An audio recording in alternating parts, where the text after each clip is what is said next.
Your nudes got leaked. How to do some damage control. Sexting scandals are everywhere, whether with celebs or regular folk.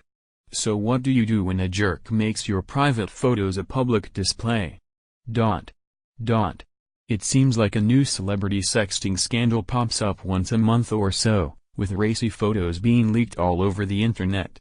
The result is much the same: we raise our eyebrows and return to our game of Peggle, or perhaps, some curious pervs will have a peek at the photos or video.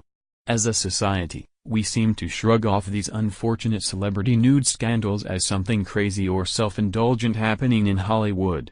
Celebrities usually manage to bounce back from their incidents with no real damage done, but what about the average Joe? Sexting scandals are becoming more and more paramount in non-celebrity society, wreaking havoc on your privacy, as well as causing family turmoil, bullying, trust issues, and even suicides. Unfortunate sexting circumstances make it even more important to warn teenagers and millennials about the importance of sexting privacy and what to do if it gets breached.